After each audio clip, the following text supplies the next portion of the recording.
So I pushed myself to the limit and I don't have anything else to give. You just wanted to take a break from all of it. Not even want. I was forced to. I was gonna end up in the hospital. The way that I was going was so unsustainable. Sometimes I think about this and I'm like, did I mess up everything? But I really believe that everything happens in the right time, like when you're ready for it.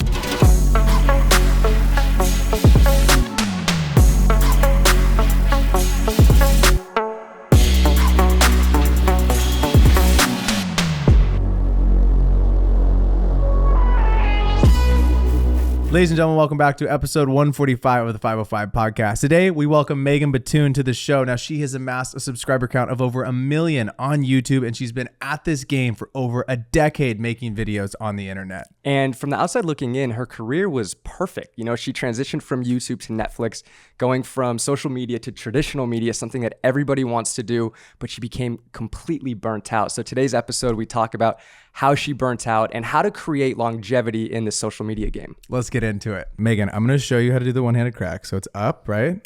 And then boom. That was a really good one. That was a really good one. I had a little bit of spillage, so I got to dock myself and give myself an 8 flat. Oh, I see. So you don't want any I know, little we don't want anything around. Let's have Kostas go. So you can kind of get to like course. what not to do. Yep.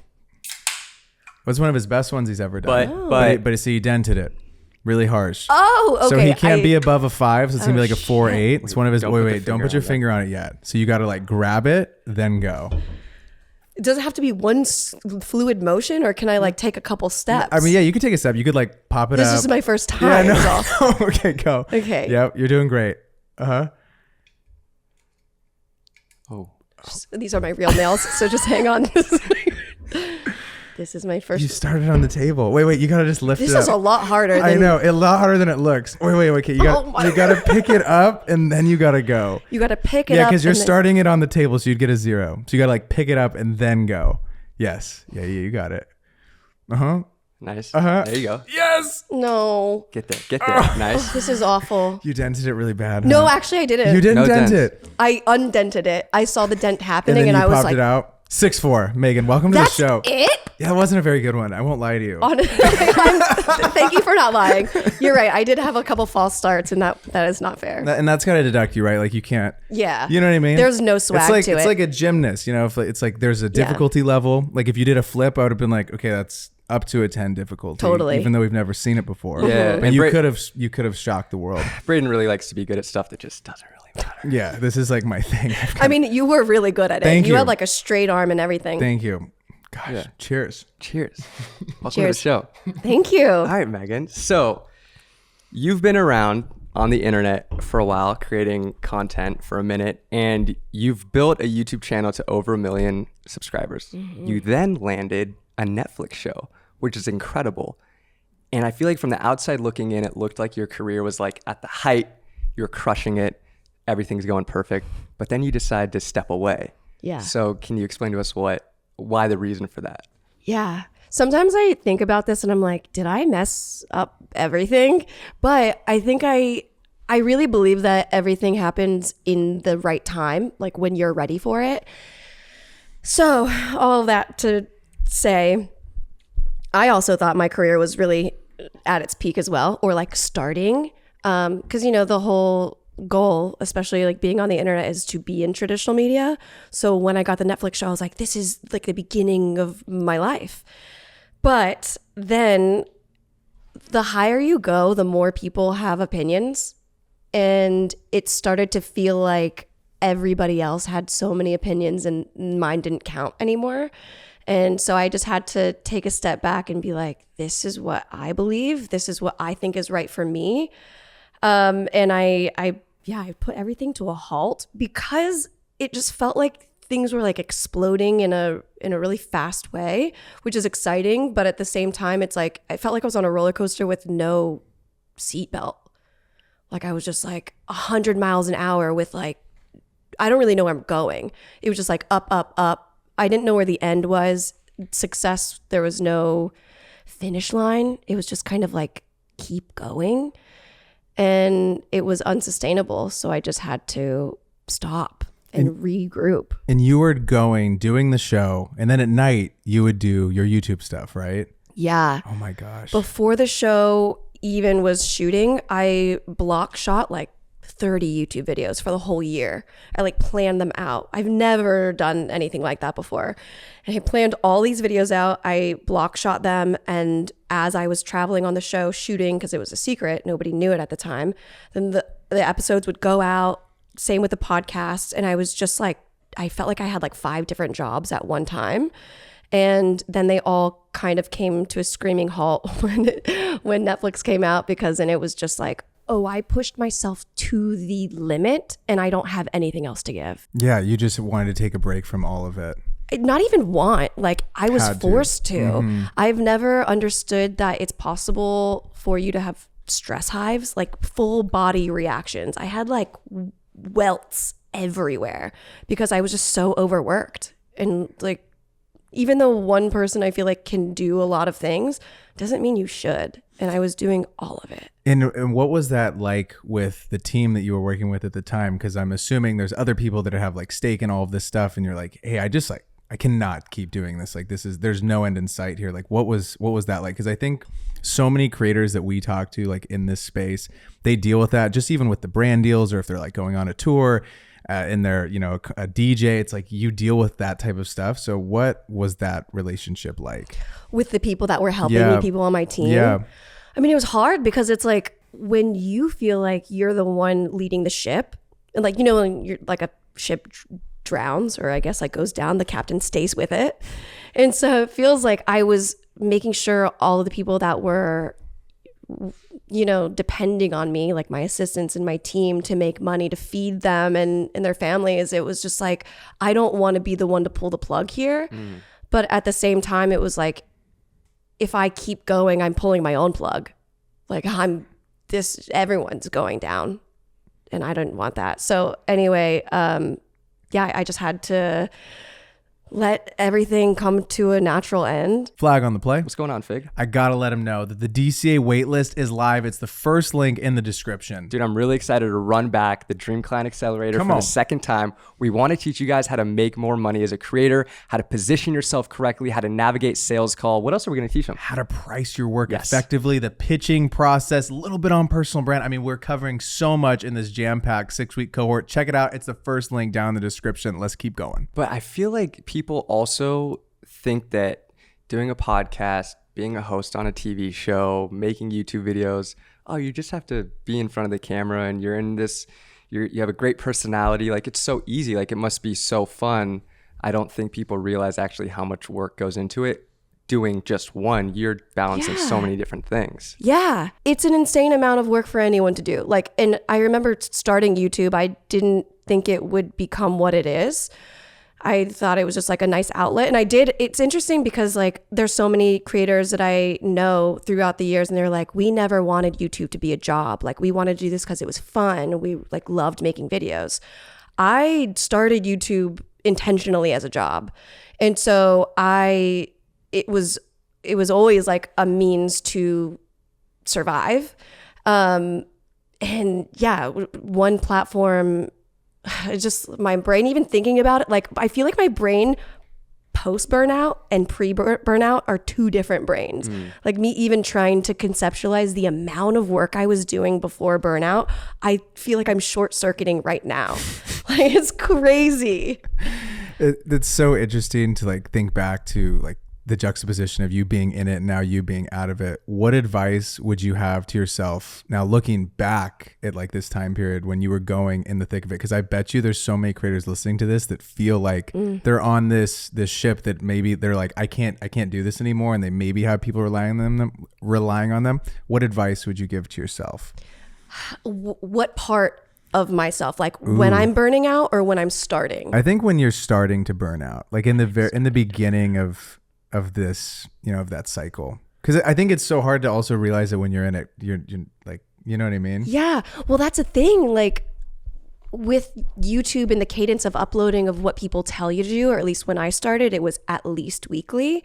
I don't know what it is now. I'm sure more is better because that's just the internet. But it's like when I think of consistency, and that's what people were telling me to do, like to be successful is like be consistent, upload the same day, the same time every week. But then when I think about longevity, like consistency in longevity, then I can't operate as if I'm just like running this race and making it to the next upload. Like I feel like in the same way that you can live paycheck to paycheck, I was like living upload to upload.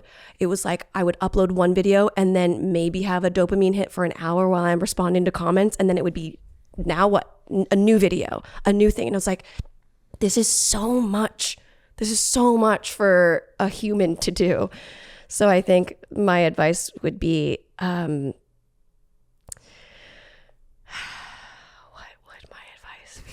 I would say like slow down, but like that's not good advice if you want to grow. You know what I mean? It's so... Yeah, you're trying to balance this super conflicting thing, and creativity is hard to just have on a revolving wheel. Yeah. And we feel like right now, I think with what we're doing is it's like we've been off short form for like the last few weeks because we're exhausted and we're balancing like so many different things. And it's like we're trying to just give ourselves grace with posting the short form stuff, because it's like I just can't do it right now. I can't even think about it. And I'm like trying to make this show the best that it can be. And then you think about like, oh, we need to be doing reels. And then you start to drop, a little bit. And then it's like, then that anxiety is sitting like, holy shit, you wake up and the little number goes down a little bit. It's like the fear of becoming irrelevant. Yeah, I don't know. It's this weird game that we're like all kind of playing and trying to survive off of. Yeah. Well, that's the thing. Like when you're trying to do so many things, and I think that was part of my burnout, is like I was doing YouTube, podcasting, merchandise. It was kind of like everything I could do, I was doing, because that's just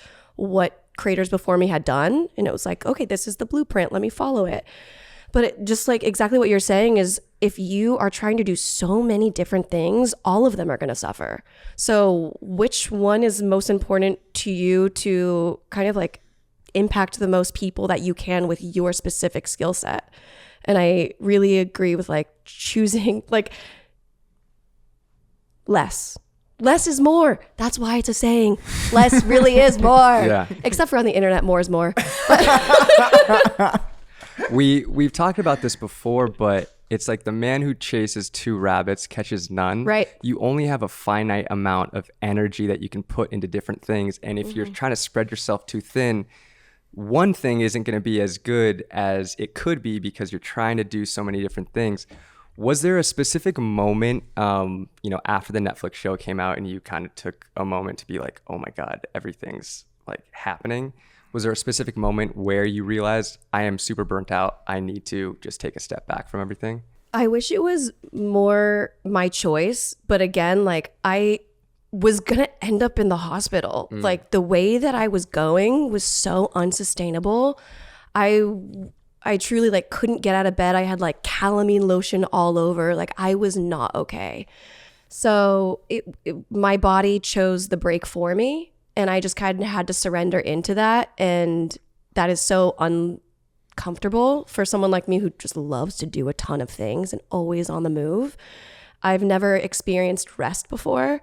And also rest and recovery are different. And I didn't know that. Like, expand on that. Like, I feel like resting for me, I was just like, if you have the flu, you're just like in bed for a couple days. That's rest, true rest. But like recovery, I feel like it happens after you're rested. Like if you just like rest and go back, you're going to injure yourself maybe because you haven't like, I don't know. It feels like rest was pushed on me. And then the recovery was like the me coming back into how do I want to resume what I was doing in a different way. It's almost like rest is taking time away from the gym. Recovery is PT. Yeah. Before you get back into lifting. Yes. Yeah. Just thought of that. What was your version of like PT? Like what were you doing to kind of recover? I think, so I spent like a year and a half in the desert, which is wild to say and think about because it's such a different like in Joshua environment. Tree? Yes. Oh, wow. Okay. Yeah, right? Okay. So when I tell people that, they're like, do you have running water? And I'm like, yeah. What are you talking about? Like you should go to Joshua Tree for a week. Yeah, but I honestly like when I wrapped everything up, like I put my shop. I didn't have a store anymore. I got my assistants, they moved on. I got rid of like all of my management team, and I just wanted to be alone again. I wanted to start from the bottom, just same way that I started initially. And I think it was also because I had so many people around me that I was just like, I need to only focus on myself and what I need and what I want, because there's so many other people telling me what to do that I was getting confused. So I spent a year and a half just like playing around in different mediums. Like I was like playing with sculpture and sign painting, hand lettering, carving, woodworking. Like I was just doing a ton of different artistic outlets to get my creative spirit back, because it was just so burnt out. Like truly to a crisp. Did you journal a lot like during that period while you were out there? Like did you kind of like conceptualize you coming back and like what that would look like? Or were you just so like, I'm off this, I'm just gonna like play and creatively, and then we'll kind of figure out where we're gonna be heading? It was that. I wasn't in any planning mode, because I was so like, I don't want anything to do with entertainment. Like I rebelled. Like I got like 7 tattoos that I'm getting removed now. But I was like, you're getting it removed? Yeah. But I was like, because like when you're on TV, they don't want you to have tattoos, especially in like interior design, when you know it's all like, oh, look at this, and kind of like, yeah. So I was just like, I don't want to do TV anymore. I'm gonna get all these tattoos. So I got like blasted with ink, and then I was just writing notes to myself, which actually, what's so interesting is I wasn't planning on using anything that I worked on in the desert as anything. I was just like, oh, I'm going to let my inner child do its thing. But what's cool is some of these notes that I wrote to myself in the desert when I was journaling are reminders that I needed to keep in my mind when I came back. And now I'm making that into merchandise. So I'm like, thank God. I mean, there's a part of me that was like, yeah, sure, doing something just for you is good. But then there's the other part that's like, but how do we make this make money? Yeah. And so this is one of the shirts. Plug it. It's not out yet. But this is one of the samples. It says, what's the rush? Because I was like, what is the rush? Like, I understand having to try and chase views and chase like engagement. But if I want to do this for a long time, how can I do it in a sustainable way that's exciting for a long time? Yeah, and I think that's the thing we're all after. We're trying to figure out how to make this sustainable for like the next 10, the next 15 years, because we're going to have kids, we're going to be, you know, way older, and we're going to have to still be using like video or podcasting or whatever it is to make money, which is so crazy to think about. Yeah. When I was like reviewing my 2024 and writing down like what I accomplished, what I want to take into 2025, I realized one of the things that I didn't do as much was play. And like I've talked to Braden about this. I want to try to do more things that I did as a kid. Yes. And play more. We got him a sandbox. You have a sandbox? Yeah, it's in his room. And it's in your room? Yeah, You're like, it's he huge. sleeps It's in the it. whole floor. You're like, he carves the sandbox. pillows. I got a ball pit. Yeah, that a trampoline. The thing from McDonald's. My mom would always be like, get out of that. It's a ball pit. Wait, there's a sandbox in your room? No. He's just kidding. I will believe anything. No, but I've been like making Legos. Cool. But the stuff that you do, like you've been doing it for so long as a kid, like you loved design and all that kind of stuff, but you also made content around it. When you were in the desert and you were creating these different mediums, did that feel different doing it without a camera on you than trying to make a YouTube video around it? Yeah. Yeah. It felt like I was living for myself for the first time, like truly. And I remember when I used to do weekly vlogs, I had to stop because it felt like I was living for the camera, and I would do things that I wouldn't normally do. Or like, I'm a pretty homebody introverted person, but I would go to every event because I'm like, that's something to film. And I would just do so much because I wanted the video to be more interesting. And it was nice to do things that were interesting to me because they were interesting to me and not because I think other people would think that they were interesting. Yeah, I think that, I fell into this trap before too. I think everyone has made vlogs. You're like sitting at home and you're like, oh, that's something that I could go film. Right. And it's just such a weird game, because then me and Kostas were literally talking about this the other day. You look back at this footage and you're like, I wasn't present at all. Right. You're even though you think you might be, you're really not. Like, You're not. No, I'm thinking about what angle I'm going to get. I'm thinking about where I'm going to set this tripod. I'm thinking about what the voiceover is going to be. And you don't really get to just like be there and be in it. It's so weird. I know. And then and then at the same time though, I like really enjoy creating. I know. So then it's super weird to like this like flip flop of you're doing something for a camera, but then you're like, I also really enjoy this, but then I'm also not like living in this moment. I know. It's a weird thing to balance. And the worst is when you're living a moment and you have an amazing one. You guys, like you and your friends are laughing so much, and then you're like, oh, we should record this. And then you record it and you're like, say it again. And you're like, I don't even want to be here anymore. It's such a delicate balance of like living your life and documenting it. Mm-hmm. Yeah. How have you navigated the like the performative aspect almost of, creating content, being on YouTube, being on a Netflix show? You want to be as authentic as you can, but I don't care who you are. As soon as you know that there's a camera recording, even if it's like 1 to 5%, like Yep. you're not 100% authentically yourself, because how could you be? There's How something. could you be? There's a camera in your face. Yeah, I don't know. How do you guys feel about that? Because I feel the same exact way. I mean, no matter what. If unless I'm like recording it and I'm like, maybe this won't go anywhere. But even if I'm journaling, I'm like, somebody could find this. Like, let me use bigger words. I'm the same way with journaling. With the journal, I remember I was living in Bali, and I left somewhere, and I left like this hotel, and this guy like randomly WhatsApps me, and he's like, hey, I have your journal. And I was like, oh my fucking God. Oh my God. I'm like, where are you, man? You didn't take any weird pictures of like, you don't look through the pages, right? You just look through the front page, and he's like, this nice guy, and he like gave it back to me. I was like, whew. Oh my I mean, God. Like it is, I feel like everything in a journal is so personal. Yeah. It's so personal. It's so personal. I keep that thing locked. Except that time. yeah, with journaling too, I've caught myself doing this, and I'm trying to get better. Like, you try to get as vulnerable as you can, but you're almost, and this might just be a personal thing, I'm almost writing it as if I look back in like 10 years, I'm like, oh, I'm in a really good headspace here. Like, I'm doing really well, instead of like kind of going shit. full in, Mm-hmm. almost like scared to get vulnerable enough to my future self of like reading it back. I don't know, we're kind of getting deep right now, but No, I love it deep. Yeah. Well, no. You love getting deep. I love getting deep. Yeah.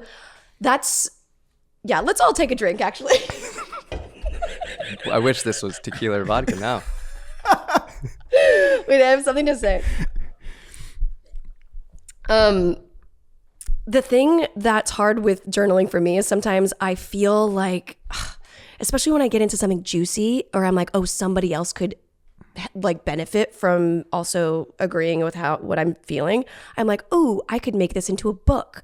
Then I'm like, no, this is healing. This is supposed to be you just being there for you. But something in my mind is always thinking about, how can I make this make money? How can this be productive?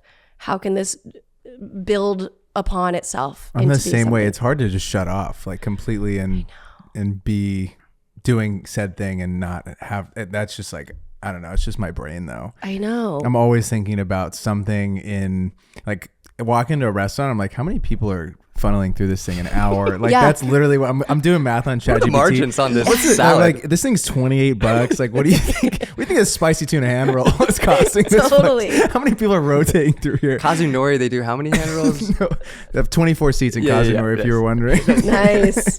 So when you get the news about the Netflix show, what is going through your mind? Are you like obviously on top of the moon, but are you worried about the other stuff that you're doing, like the YouTube, these podcasts? Are you worried about how that's going to affect like this amazing opportunity that's coming your way? Or is that not even like in sight at that moment and you're just full steam ahead? I think I was full steam ahead. I think it was like, to hear the words "welcome to Netflix" was crazy.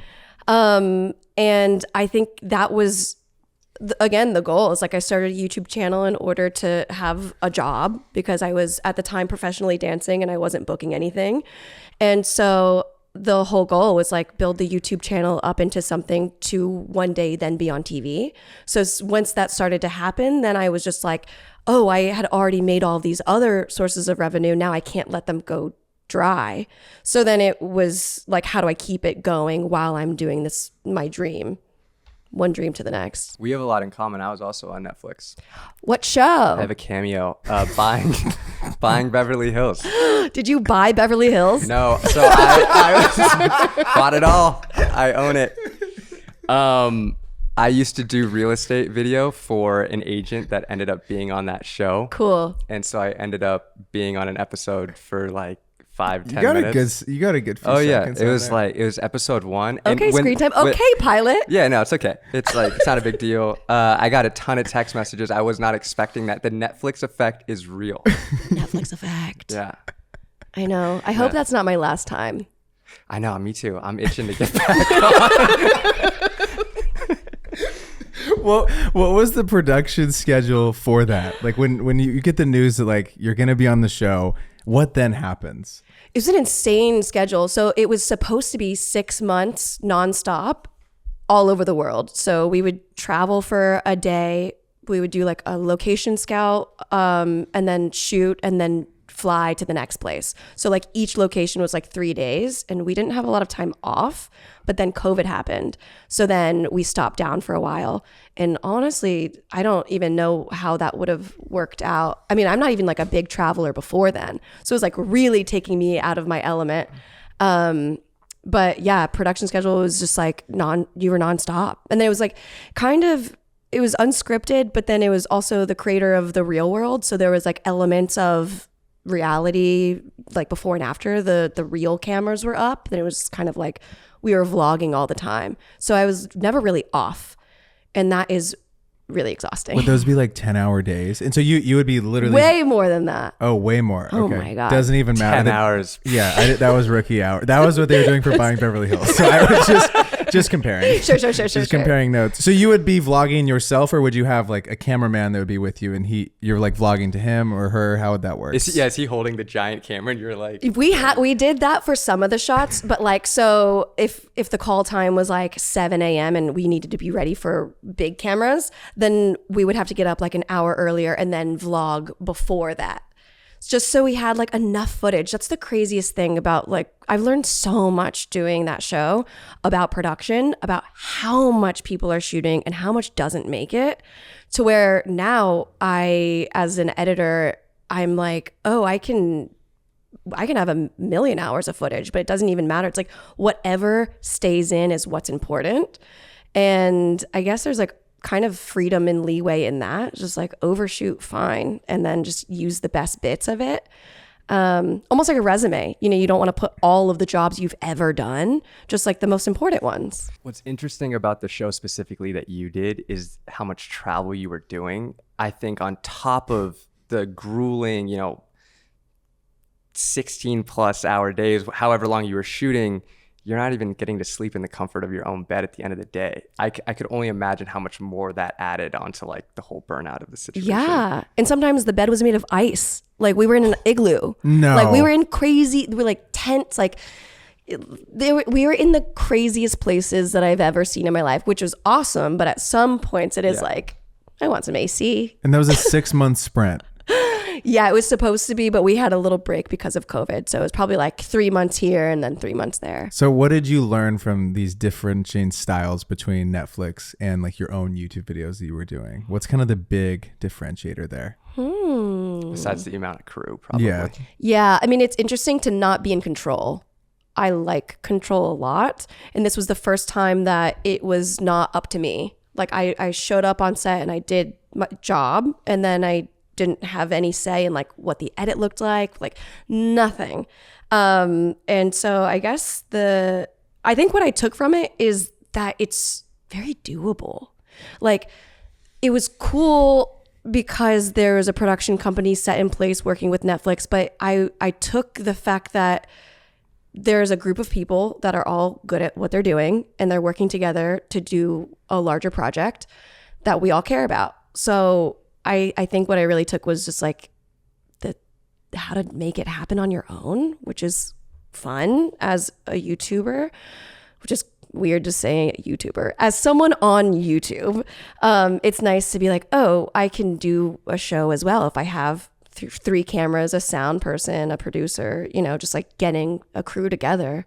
Anyone can do anything. Oh. How do you feel about turbulence? Because people that I've talked to that don't like, or that like to be in control, the few people that I've talked to like hate turbulence. So I've always noticed a correlation between if you hate turbulence, Who likes turbulence? It's because you feel like you're not in control of the plane. You like Do you like turbulence? No, I just like, I don't freak out. It's like fine. I don't freak out either. Okay. Because there's nothing I can do. I think if I could do something, then I'd be like, I should be doing something. You're like in the pilot. Just step aside. Step aside. Just figured I'd ask. What did you learn about the storytelling process of these different shoots that they were doing? Because I think a lot of the people that like listen to our show as well, maybe they have like aspirations to maybe be on like the production side of like a Netflix crew. Like, what did you learn about their storytelling process that you also took to this things you were doing on YouTube? I like that question because I don't think I've done a video yet in the way that I want to since the show. So it was unscripted. So there wasn't, you know, a crazy storyline, but there was like, okay, here's a 3-act structure. The show was about traveling and Airbnbs. And so there's 3 hosts and we each had our little segment. And so I think what was nice about that is I'm learning about really like how to set up what's going to happen and then keeping it really engaging and then having like 3 separate acts and then wrapping it up. So I think before like my YouTube videos were just kind of like stream of conscious vlog lifestyle. And now I'm approaching it as more of a TV show where I'm going to have an intro and a 3-act structure and kind of just repeatable format, basically as if it were its own show. Mm-hmm. Yeah, that's really cool. You've talked about like wanting to create the HGTV of like YouTube. Do you see yourself taking a lot of what you learned from Netflix and bringing that to the YouTube side? Yeah, even in the way that I shoot things now, like it's so interesting because there was a lot of interior shots in the show and they would have a couple camera people go into the location and just shoot for like 3 hours, just beauty shots, like wides, close-ups, vignettes. And I think that's really helpful to have seen that. And then now that I want to make my own version of like a home network, to be like, oh, now I know what it takes. It's just like, okay, go in, get the shots, make the story around it. It's really hard to do all by yourself right now. So a camera person would be helpful. Yeah, first step. Do you have a favorite place that you got to visit while doing the Netflix show? Ooh. I mean, Japan is awesome. Japan is so cool. But the coolest place ever was actually Mexico City. There was this, I don't even remember, it was called Quetzalcoatl's Nest in Mexico City. And it was by the architect. His name is Javier Senosian, I think. And it was just, everything was made of mosaic glass, colored mosaic glass. And it was just astounding and breathtaking. Like I remember one scene, I walked into, I think it was like this greenhouse that had like a winding meadow. And I just started crying. And I like didn't say anything for like 10 minutes. And the producer was like, say something. And I was just like, I am moved spiritually. I was silent and like my co-hosts were like holding me as I was crying. So it was like so beautiful. Has that happened to you before?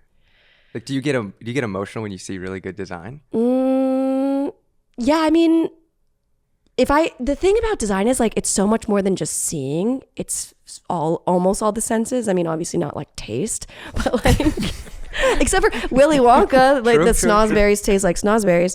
But like the good design should affect multiple senses. So if I walk in a space and it's just like the lighting is right, the temperature is right, the materials are right, then that's how you felt about 505, right? Yeah. Yeah. I walked in and I just wept. You're like, this is the spot. Yeah. It's got it all going on. Only the second time it's ever happened. And what was the first? I thought you were saying it's the second time that somebody wept when they walked into 505. No, that happens every guest. But for you. Yeah, these are the guest tears from before. I mean, talk about design, these are old Erewhon jars. Okay, you know? Erewhon. So we got. I've actually never been inside of an Erewhon. Really? It's literally, it's like right down the street. Whoa. Yeah, we should go try. You should go check. They have great hot bar. Hot bar? Yeah. Yeah, like Food? Have you been to Whole Foods hot bar? Okay, same thing, but slightly better, in my opinion. Yeah. It's really good. It costs you $10 more, but it's Right. it's good stuff. Yeah, you should go check that out. You talked about being an introvert earlier in the show, and so you go from like making these videos by yourself in your room or like, you know, DIY stuff, and now you're like, you know, you're out with this huge crew. How did you overcome maybe some of those challenges that might come up with like being around 10 people filming you and like looking at you while you're filming? Is that like, what was that like? It was really, really hard. Like really hard. Because when you're shooting your own videos, there's so much comfort in knowing that you can edit out what you don't like. And when you're on a big set and everybody's watching you and you feel like if you make a mistake, it's not cute. It's actually wasting money and everybody's mad. So it's like, get it together. So there's like a lot of pressure. And I really also, what we were talking about before is like when the camera's on you, feeling that and not being able to show up authentically, that was so frustrating for me because I wasn't showing up as what I would like to because I was so nervous and I was thinking about everything that I would say before I say it because I wanted to sound smart or likable or whatever.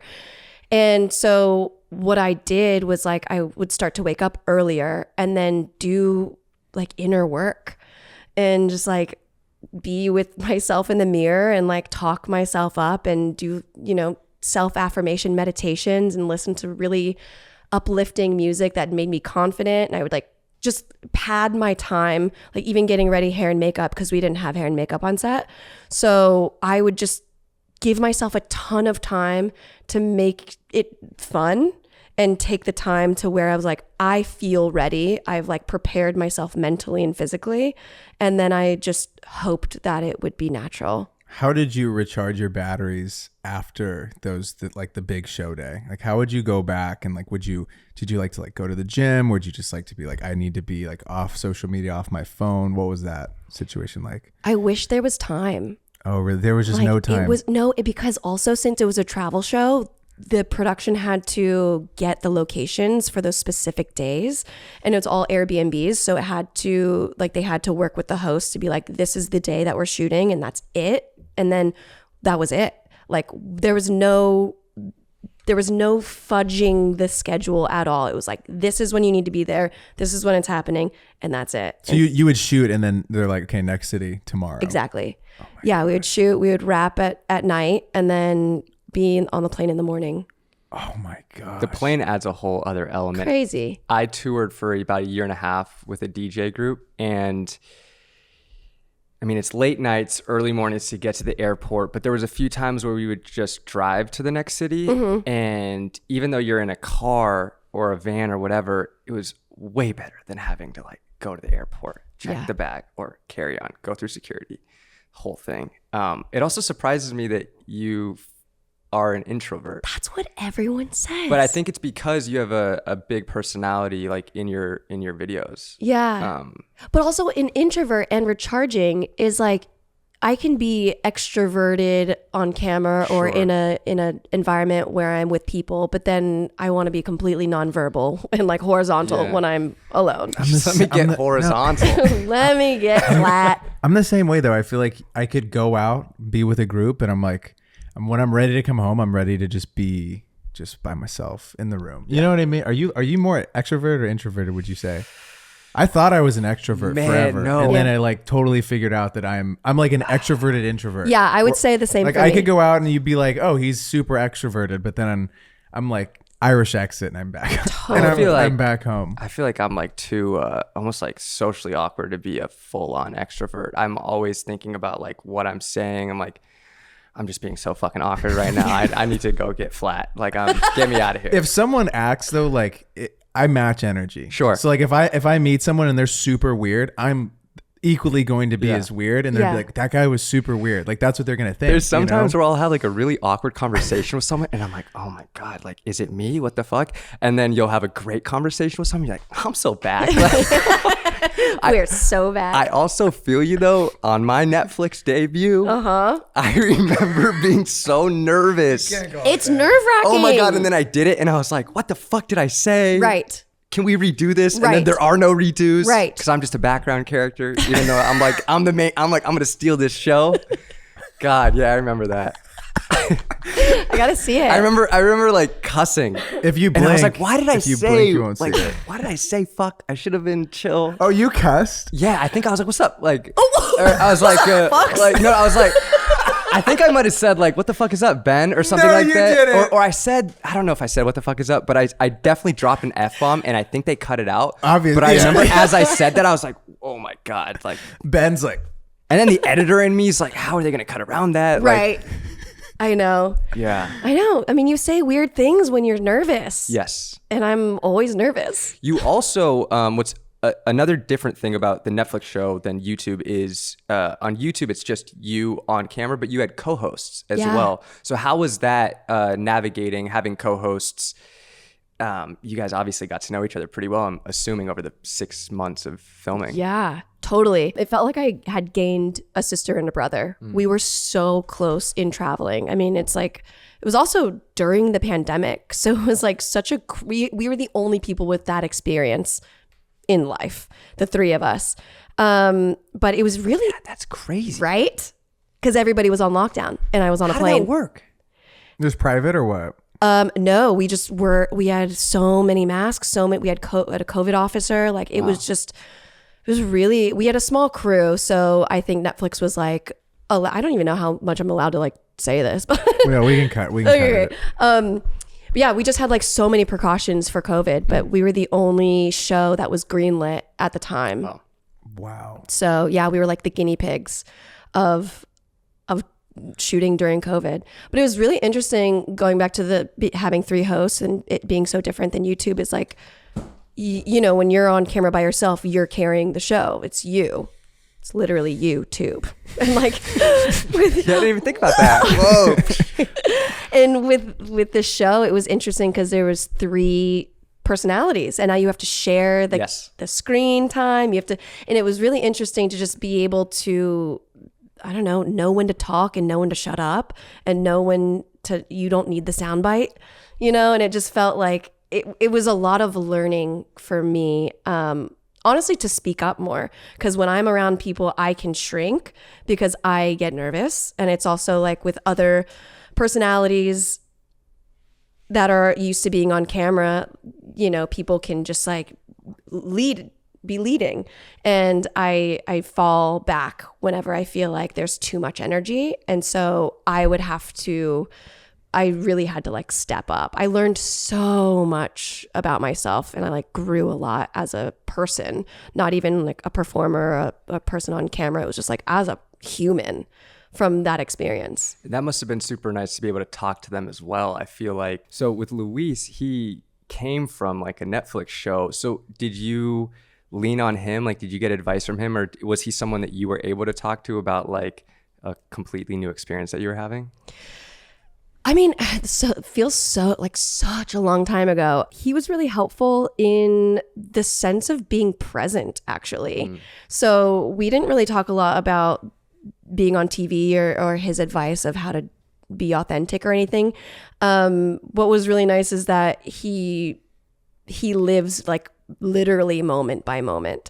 So it was nice to lean on both Joe and Luis for different things. I think I was the youngest, but I definitely was the most inexperienced in life. Like Joanna is a really avid traveler, speaks 7 languages. Luis has a family, was from a different country and, you know, has been on TV before. And I was just kind of like the new girl being like, I don't know what I'm doing or why I'm here, but like, let's have a good time. So I learned a lot from both of them, just honestly about like growing up Yeah, that's so cool. I think that so many of the people listening to this need to go watch the show after this pod. Tell me a little bit about your decision to drop out of school before the creator fame, because I know a lot of people listening to the show might be wanting to drop out of school, and I know that you were talking to us about like the opinions of your parents or like potential people in your family, and like what was this decision that you ended up actually making at the time? Dropping out. I feel like my life keeps on offering these moments of brave risk that I guess I'm asking for, but like it doesn't feel like I'm like setting out to make these big changes, but then life is like, here's this big change. Are you going to step up to the plate? And so I was in college for graphic design before I started doing YouTube, and I dropped out because I was up for a dance movie called Step Up that I didn't know if I was going to get. But I had to try. Like there's something in me that is just like following my curiosity is the only direction that I know. And I was really interested in what that might be like. And I had to follow my dream. And it was like, college will always be there. And as a dancer, like, how long do you have to be a dancer? Like your body is going to deteriorate at some point. So, I mean, dropping out was a big deal, but at the same time, I was just like, I want to do this other thing so much more, and I will figure it out. There's some delusional aspect in me that's like, I'm just going to figure it out. And so if I go in the direction of what intrigues me, like the floor will meet my feet. Yeah. We have so much in common. I also auditioned for Step Up. I did not get it. Did you really? No, I'm kidding. I'm not a kid. There's a quote that I was trying to find that I just definitely couldn't find. It's from The Alchemist. Have you ever read it? Yes, I have. Okay, there's like a quote in there where they're talking about how like you kind of have to just take the leap and trust that there's going to be like a stone to catch you. Yeah. And I feel like when like I just quit my job this last year, and so much uncertainty is on the table, and you're like, okay, do I leave this very stable thing that I know, college, I know for sure this is like a path, or do you take the bet on yourself? And I feel like every time I've ever done that and taken that leap of faith, there has been a stone to catch me. Right. And I feel like it rewards something. God, I wish I could find this quote, but it's like it rewards the dreamers. It rewards people who are going after things that they like trust in the universe, they trust in God, whatever, that it's going to catch them and you're going to like push forward. Yeah. And fortune follows the brave. Yes, absolutely. Ooh. I like that. You could put that on a t-shirt. That's a saying. That's not my saying. But I could, she made that up right now. What's the rush, huh? What's the rush, huh? What's the rush? I give up on finding that quote. It's so true, though. It really is. Do you remember that quote? Do you know what I'm talking about or no? No, I don't. It's been a long time since I'm going to find it. I'm going to find it out. But the sentiment is true. Yeah. I really do believe that. Maybe that wasn't even that book. I've actually never opened a book. It for sure was. I actually don't know how to read. It for sure was. Yeah. Betting on yourself is important. You have to. Yeah. Because what else? How did your parents feel about you taking that first, bet on yourself? Not good. They really did not like it. Did they talk to you through it, or did they like kind of cease communication with you for like a period of time, or was it still like, okay, we still love you, but like keep us in the loop? What was it like? No, the loop was not kept. It was very, I was like on my own for real, because it was like all they wanted was for me to get a degree in a career that they knew was successful. As also Filipinos, like doctor or dentist. And so even me wanting to go to art school to begin with was like, no, don't do this. But I've always been pushing against the grain. And before I dropped out, I didn't even talk to my dad. Like I wrote him a letter because I was maybe also too scared because I didn't want to let him down. And I was staying with him at the time, so I didn't have to pay for a dorm room. And so I wrote a letter and I was like, I'm so sorry, but I have to follow my dream. I know that you're not going to agree with this, but this is what is happening. Like I have to do this. And then I did. And I think my parents came around when they learned that it could be a career. Because like at the time, I mean, when we were growing up, being a YouTube creator, a podcaster didn't even exist. Yeah. So I think any parent that is like worrisome of their kid going into something, they're not familiar with it. And that's so fair. They just want their kid to do a good job and be safe and be okay. But I think I have to give it to my younger self for like proving to me and them that it is worth it to bet on yourself. Have you ever been like afraid of the opinions of other people, or have you always been the type of girl that's like, I don't care what they're saying? Like when you're like, I'm going to drop out, did people think that was insane? And were you like worried about that at all? Were you like, I don't care. Like, I know this is the right decision for me. I care about what people think so much, too much about everything. Yeah, same. It's God, that one mean comment from like a month ago still eats oh at me, my dude. gosh. Fucking eats at me. Eats at me. Eats. No, it's so bad. I think that when I was 20 is when I guess I dropped out when I was like 18. I moved to LA when I was 20. I guess I didn't care about what people thought then because I was so gung-ho on what I wanted. But I think the more eyes that I got on me, the more I care about what they see. Yeah, you're at a place where you have such a large audience that people are going to have something to say, like, regardless. Always. I feel like there's a point where, like, for us, we hardly, if ever, get any, like, negative comments or anything like that. But I think, like, as we get bigger, it'll just naturally start to happen. Mm-hmm. And I can only imagine what it's like mentally to be like, I have to show up every single week. Everybody's going to have like an opinion. Some people are going to like it. Some people are not.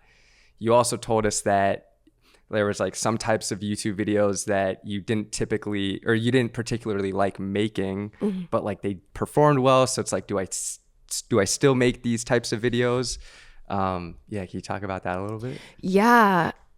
That's the thing. Niching down is a great prescription for success, but a death sentence to my happiness.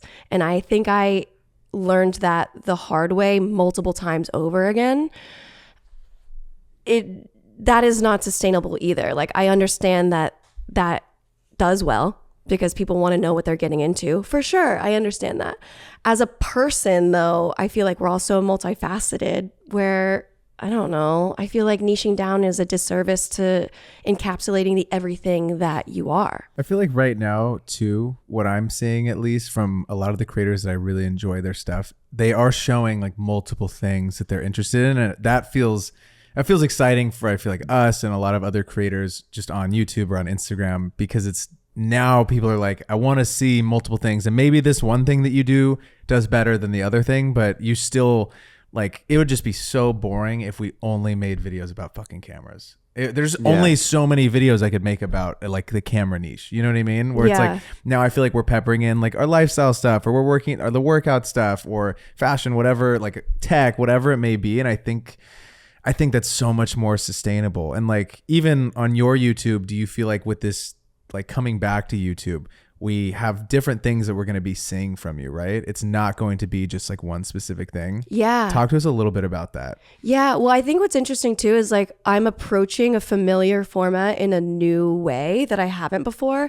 And even talking about doing a bunch of different things, I'm thinking like, okay, you can do all of these things, but what if you package it in a way that's familiar? So where somebody comes to your channel and they're used to seeing, oh, we really love the way that this flows. I love the 20 minutes I get to spend on your channel, but I don't actually know what's going to happen. I just know that I'm tuning in for you and your journey, whatever that may be. I think that's so much more sustainable than like doing one segment. That's, I mean, for me, like my cooking videos were the ones that were doing really well, but I was just like, I don't like this.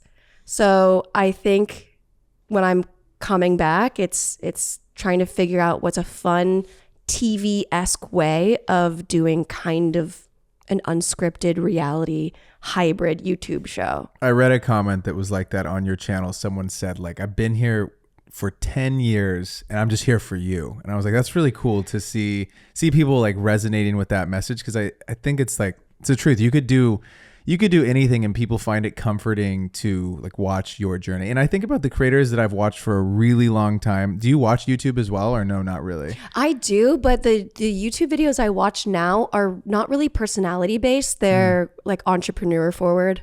So I don't know many creators right now. Yeah, it's. You ever watch Backyard Boys?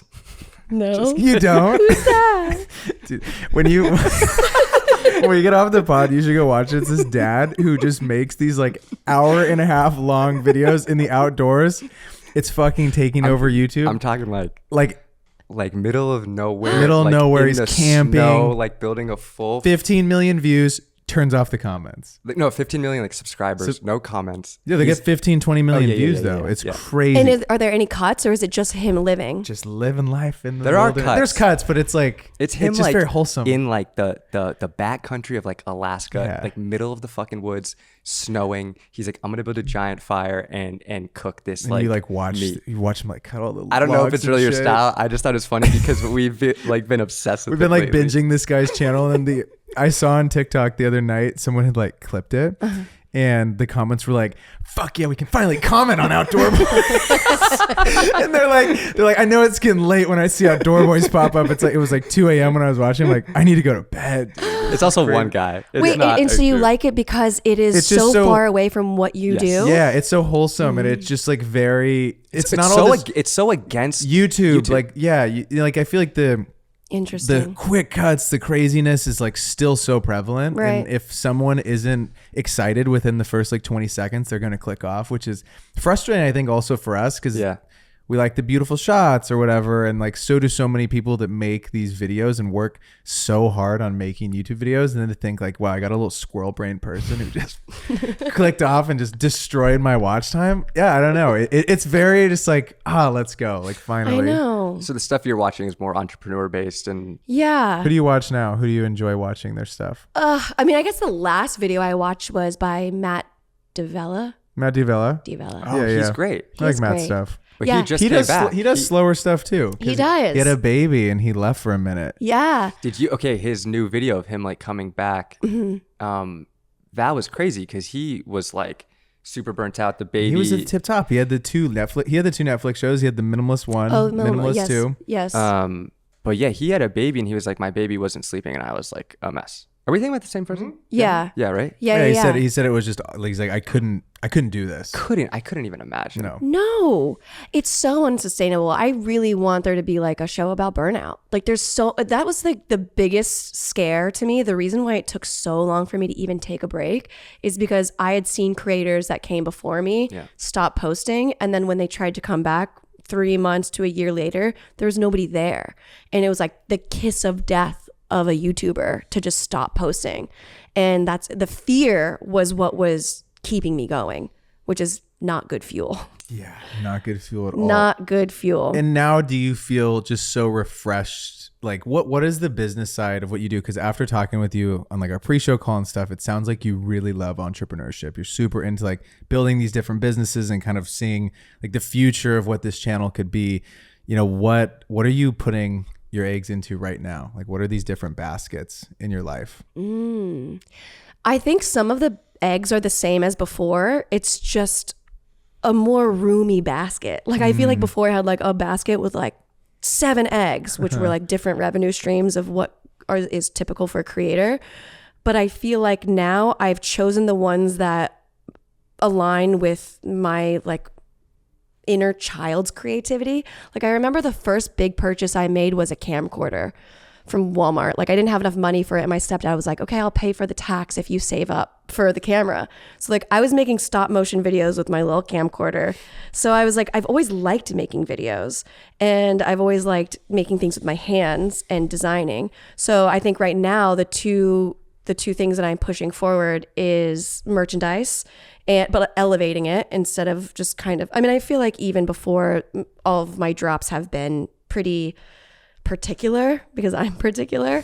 But so I think merchandise and doing YouTube, running it as if it is its own TV network channel, which is taking a lot of time and effort right now to like figure out because I've never done that before. But just doing two of the outlets in a more elevated way is kind of my approach. Okay, so right now we're going merch or like merchandise. We have a clothing line, and then all in on YouTube. I guess so, because I think that we have our foot in the door already ahead of other people that are trying to get on YouTube, like big celebrities and people that are trying to make YouTube like an extension of their shows. Us already knowing how the platform works, I feel like we have the insider scoop of it all. And I think times are changing so much, and especially after the TikTok ban, of being like everything is changing. But the way that YouTube is going to be watched, I think, is a lot more like TV. So I think there's a lot of opportunity of people that can just make their own shows. Being it that you've been away for a while, are there other creators that you've been able to talk to who have been like, over the past 2-3 years, staying consistent on YouTube, that you've been able to talk to and maybe get some advice from? That's a lot of my friends were like OG YouTubers, and now they do like TV and film. So I don't really stay in touch with anybody that's consistently uploading aside from Tim, my podcast host. He's been consistent since he started, which like, I don't know how, but he's never taken a break. Oh, you know what? He said this, and it was really interesting to me. I was like, how have you never burnt out? And he was like, I only do what I want to do. And I was like, that's an option. I didn't think about that. So I think now, like, even I'm so slowly coming back, but hearing that's probably the only advice that somebody that is still consistent gave me, that I'm like, oh, okay, how can I do this in a way that is enjoyable for a long time? And then when you did decide to take a step back from a financial standpoint, how did that work? Did you have, savings? Were you nervous about, if I step away, not only the fear of like becoming irrelevant, or that when I come back, no one's going to come back, but the fear of like, I have these revenue streams, they're going to disappear if I disappear. How did that work? That was really scary. I did have some savings, and luckily I had maybe like 1 or 2 brand deals that were over the year. So I knew that I didn't have to upload every single week. It was like, oh, I'm on contract to do 3 videos per year for this one brand and 3 videos for this one. So I was like, at least I'm covered. My bases are covered. I just don't have to do the most. I just have to do what I'm contracted to do. That was for the first year. And then, after you stop posting, then you stop getting deals. So then the second year, I was just kind of living on savings again. And like now I'm like coming back at the end of that. Like I had to even like dip into my Roth IRA, like true like investment accounts, because it was just like I went all in on real estate as well. I was like, I'm just going to like do real estate now. And so like I got a couple properties with people, and just that is a whole nother world. And I put all my eggs in that basket, and then got hit with a ton of different permitting issues with Airbnb. So like just things have gone awry, but I don't know, it's that delusional part of me that got me this far. Totally. That I know that it's going to be fine. And like, even if I'm at my darkest hour, like the light will come again. For sure. How do you measure success now on the platform? Is it that you're making things that you're really excited about? Like, what is that relationship like now as you come back? I think it's truly a lot more internal than it is external. So like the views are not what they used to be, which obviously, but it's like, am I getting better every video? Am I getting more authentic every video? Are people connecting more with my story every video? So I think the measure of success for me is like, am I putting out something that I enjoy, that I would watch, and that is helping other people? Yeah, I think that's a really healthy like mindset to go into it. Now, YouTube aside, you've done the traditional media. Is that something you strive to get back to eventually, like doing Netflix or another network again? Or do you see yourself just, if we can take what I learned from the Netflix show and bring it to YouTube, is Netflix like cool? Yeah, I mean, I want both. I want it all. Yeah, fuck yeah. I think Talk to him. Yeah. Well, I think that's the whole thing about like a lot of the reasons that I started YouTube in general is because I wasn't getting jobs. So I think what's cool about YouTube is like you have to believe in yourself enough to make a video, to put it out. So it's like showing what you can do. So I think my approach now is the goal is to still be on TV, and I can use YouTube as miniature episodes, not just as a cast member or an on-camera talent. It's like, how can I develop this as a producer and a storyteller and an editor? So it's almost like I'm using YouTube as training grounds for TV for whenever the opportunities come. So could you see yourself working on something in traditional space that you aren't actually in front of camera? Yeah. Smart. Yeah. I got a lot of ideas up here. Well, that's the other thing. It's like, because I don't know. It's also like, it's a lot of effort to be on camera as well. And I think that in order to be consistent for a long time, Yeah. I think doing it alone is not the vibe anymore. Like I built my career on doing it myself, and I've learned that I don't want to do it alone anymore. It's that saying that like if you want to go far, go alone. No, if you want to go fast. If you want to go fast, go alone. If you want to go far, go together. Boom. Boom. She made that one up too. I did. Put that one on a It's shirt. another shirt. Another shirt. The inside here. That's actually on the back of that TikTok. That's so funny. And then what if you want to go fast and far? Ooh. That's what I'm trying to do. I'm also trying to go. I'm on that wave. Run faster, right? I don't know. I'm on that wave. That's so funny. Where did your love for interior design come from? I mean, I've always been a designer from a young age. I've always just like liked. I guess maybe I'm a little OCD actually. I mean, I know that, but I think I like things in a specific way, and I'm very affected by my environment. So just being aware of how things make me feel. And then when I was a kid, I would just move my furniture all over, like all the time, because I was just like, I'm bored of this. And then I would just like reconfigure it and be like, oh, this feels completely new. Was it like 11:30 p.m. hits and your mom's like, Totally. you got to go to bed? You're like, I got to rearrange my room. Yes, 100%. Yeah, I think it started there. And then I remember when I was in like elementary school or middle school, they were like, what do you want to be when you grow up? And I wrote 3 things down. I was like, I want to be an interior designer, I want to be a choreographer, and I want to be an actress. And 2 of those came true. I hate acting, but I'm still like on camera, just not acting. But yeah, I've always loved that. I don't know. It's cool. And you have a full-on interior design business. I do. When did you start that, and what's that like? Well, it started because after the Netflix show, I had learned so much about Airbnbs because I just traveled the world seeing them. So I basically did a ton of R&D, and I had a mutual friend have this business plan, and she was like, I have this idea for an Airbnb. Do you want to design it? And so I'm always looking for the next aligned opportunity that will bring me in a way that to the direction that I want to go. And so I was like, great, this feels like I'm very equipped for this. And I've never designed something from the ground up, like a full renovation before. So I did that. And once I did that, it's called the 90s Place Airbnb. It's like a themed location, all like nostalgia. Once I did that, I was like, this is what I want to do. And it's with the Netflix show too, is like I was the design host. So I took that show because it was Netflix and because it was design. So all of these like small little pebbles starting to get me to the pond that I want to go to. After I did the 90s Place, then that's the thing. Like once you do something that you like and it fulfills you, more opportunities that are on that same frequency will come. So after I did the 90s Place, I had another opportunity to design a multi-level creative wellness space in Burbank. It's called Fable. It was made by dancers that I knew back in the day.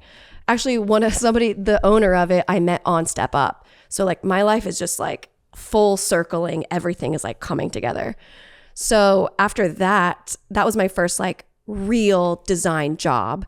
And from there, I got a few more jobs, and I just had too much work. And then I met a designer. And so now we have a design studio where we just work together until I decide that like we need to incorporate. So it's like very small beginnings as everything starts, but it's pretty exciting because it feels like what I love to do right now. And that's the other thing is like, I don't think we need to know what we want to do forever. Like, what do you want to do right now? What is the most enlightening and inspiring thing that is in your grasp right now? Do that. And then the next thing that's on the same level will come. I love that. It's so easy, I feel like, to get 3 steps ahead instead of what is the thing that we can do right now that's going to get us closer to, you know? And I also think it's important to think kind of far out where you're like, oh, could I do this for a decade? Yes. And it's like, if you do feel like you can because it fuels you, great.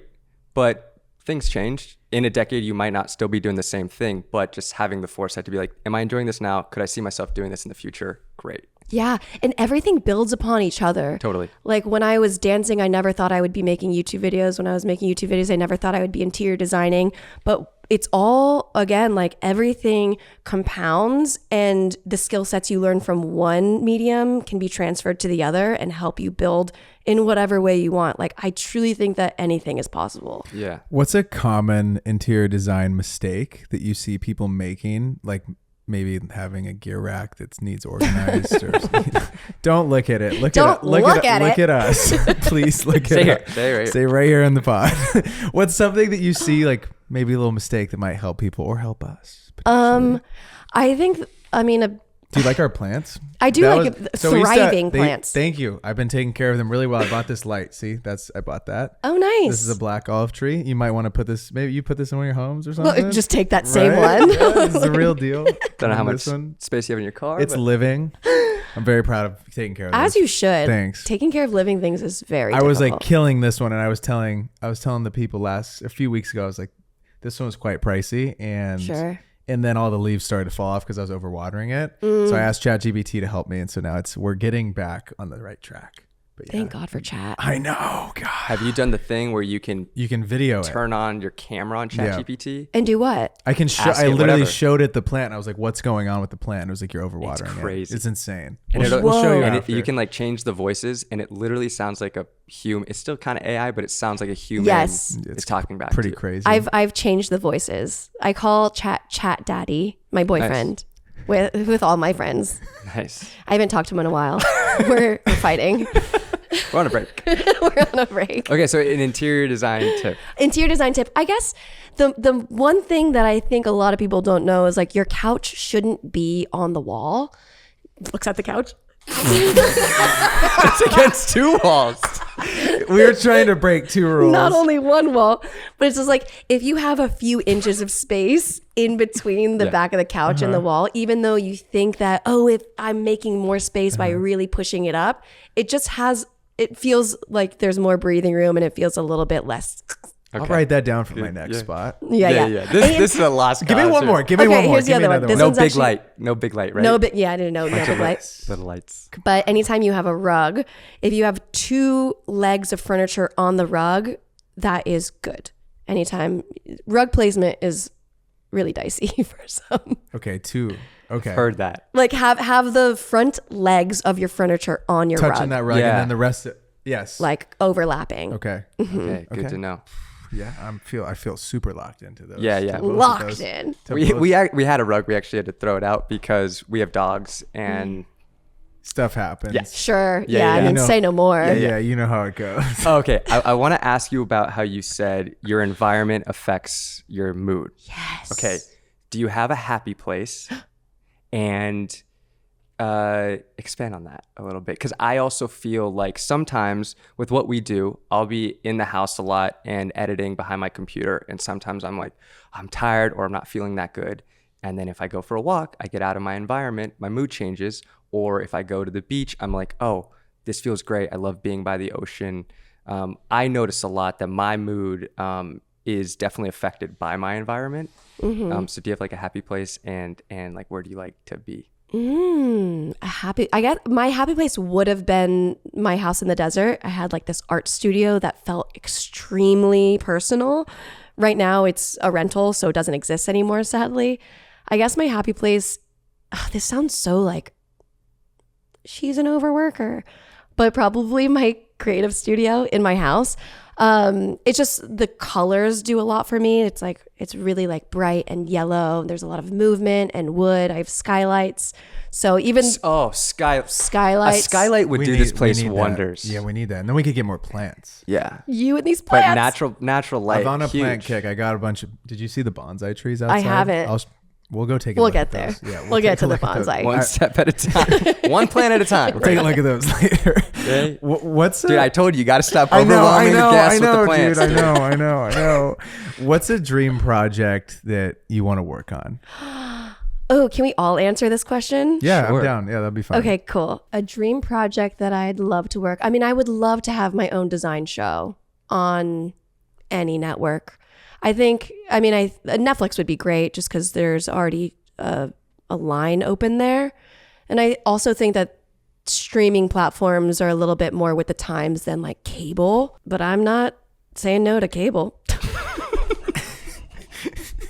Doesn't matter who watches it. Doesn't matter where it is. Just get me on TV with a swatch. Got to get back on Netflix, man. What's yours?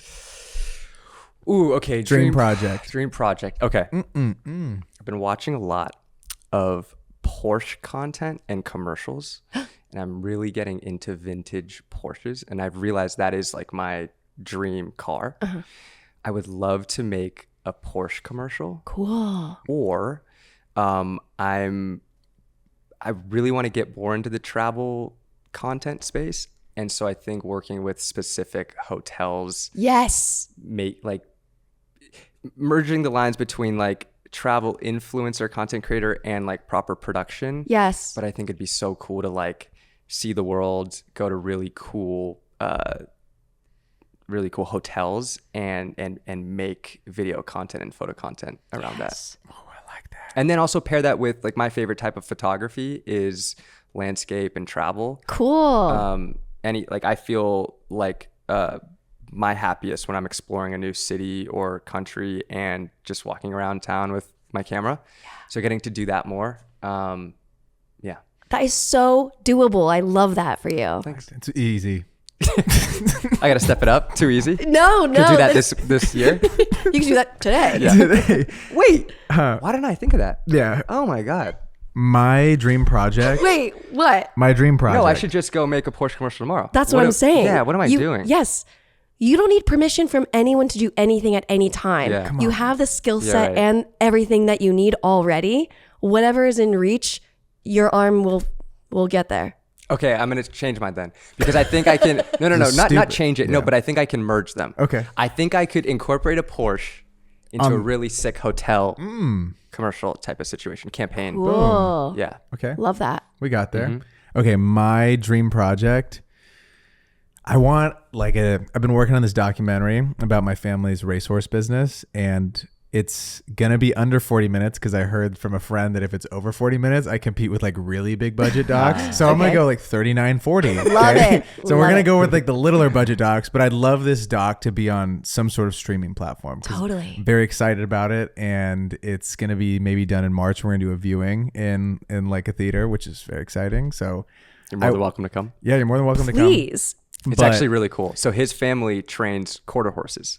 Quarter horses? So they just go straight. They don't go like in a circle. They're a different breed than like the ones at the Kentucky Derby. So they Okay. just go straight. And then we filmed one of their horses winning like this huge race. And we didn't think that we were like, every time I've ever brought the camera around the horses, they like don't do good. So like me and my dad and my mom have this joke. They're like, maybe we don't film like this one. And it won this huge race. And me and Kostas filmed it, and our other roommate Sheree filmed it. And it was crazy. And so now we're kind of like telling this whole story of like my family in it, because they've done it for like it's like now like going on 60 years or something. Whoa. Yeah. So it's like his grandpa is the most winningest trainer for quarter horses in history. Whoa. And so it's like a family business, and it's electric. so we're trying. I was like, this could be really fun to film this specific horse, and if it wins, then we have like a nice story to kind of tie it into. and it won. Yeah. And it won. Oh my gosh. So it's super cool. So And now it was an underdog. It wasn't even favored to win. That's epic. No, he was second favorite.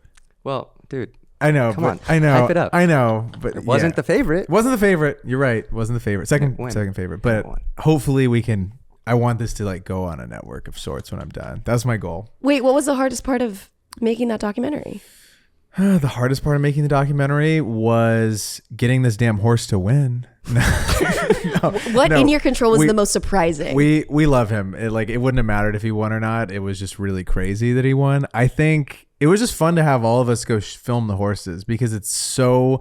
I've been around them my whole life and I really have never filmed them, even though this is like my profession for the last like 10 years. So filming them, you really get to appreciate just how strong they are and how beautiful they are and like the work that they put into like babying them and like how they all have their own individual personalities. And it was really fun to be around it with a camera, not like working there because I worked there for like 10 years of my like young life. I was always working around them, but you're not really appreciating all these little fine details that I noticed from like now that I have like a filmmaker cap on rather than just like being around them and like helping them and stuff. So it was fun. Yeah, it was so different.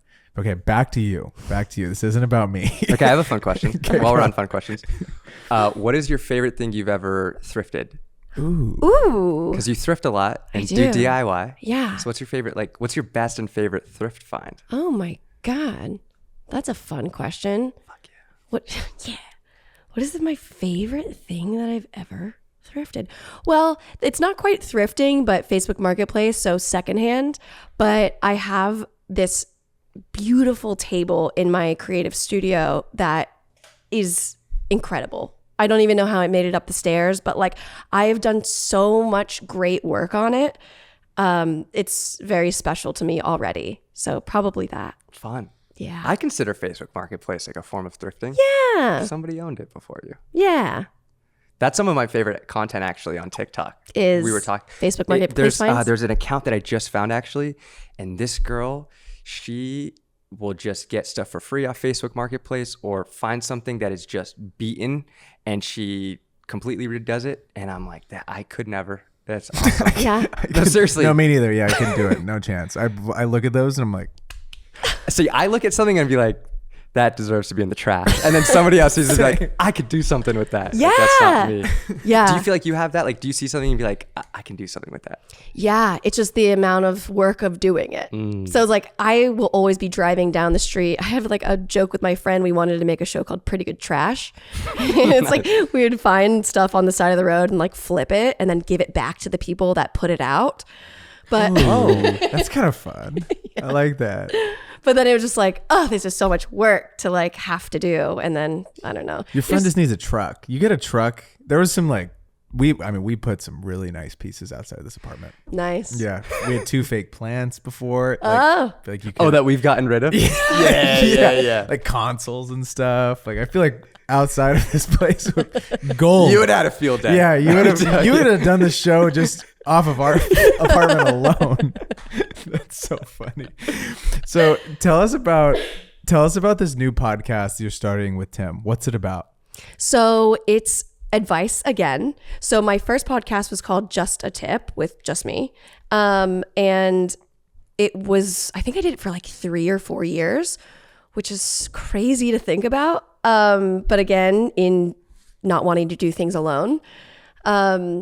Tim and my podcast is advice caller in questions. So it's just really, we're out here vibing. It's fun. It is fun.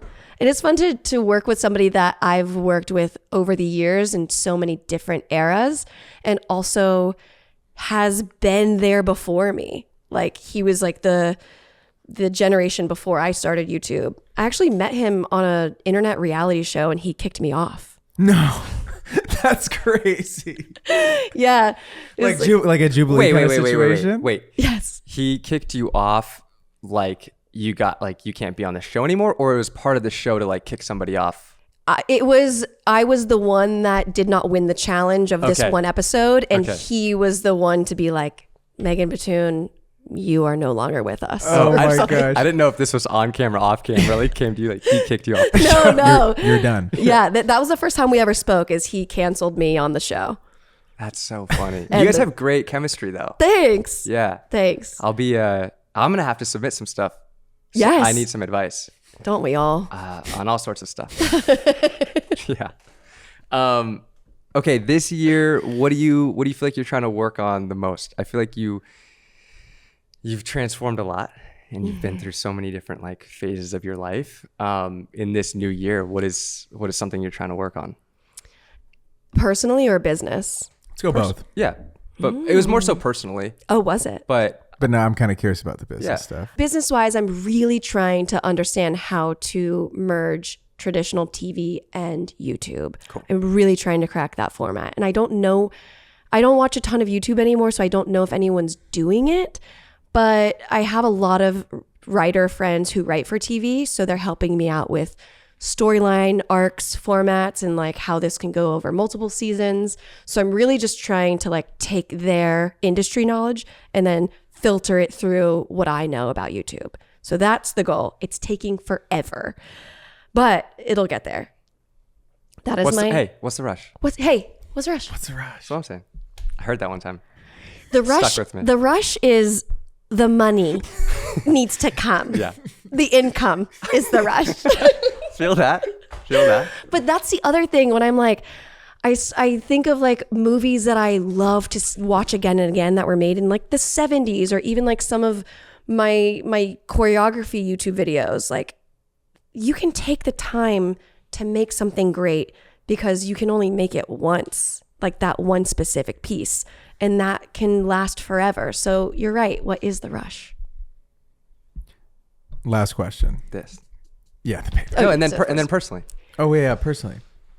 Not to get too personal. What is my personal goal for this year? Or just like something you're trying to work on. Yeah. That is interesting. I think I put so much thought into career because I took such a big break that I think that it would be nice to find the elusive balance of personal life and work. Because I've oscillated between them in extreme ways. I've heard people talk about work-life balance, and instead of thinking about it as balance, thinking of it almost in harmony. Jeff Bezos said that. Yeah.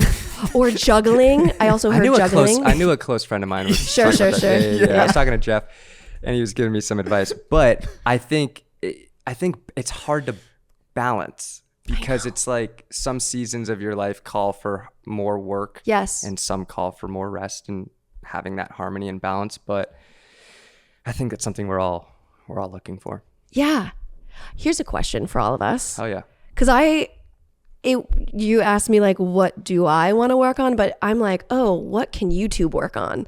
And here's what I'm thinking. I hope that this is where YouTube is going. But I think that in, like you were just saying, like living your life in seasons, I wish that YouTube could push or not push us, but like invite us to do seasons of content instead of every week forever. Yeah. Every week forever? Mr. YouTube, we're going to die. Yeah. Like, we can't do that. So if it would be nice, it would be nice to where the algorithm could favor quality content that's coming out in seasonal formats instead of just all the time forever. There's a creator who did something kind of similar to that. His name is Tejas, and he lives in New York. And he did this series on attractiveness and like trying to figure out like how to become more attractive, and like went to all these different doctors. And it was honestly a really interesting series, but he did it like in a 9-episode format or 10 or something like that.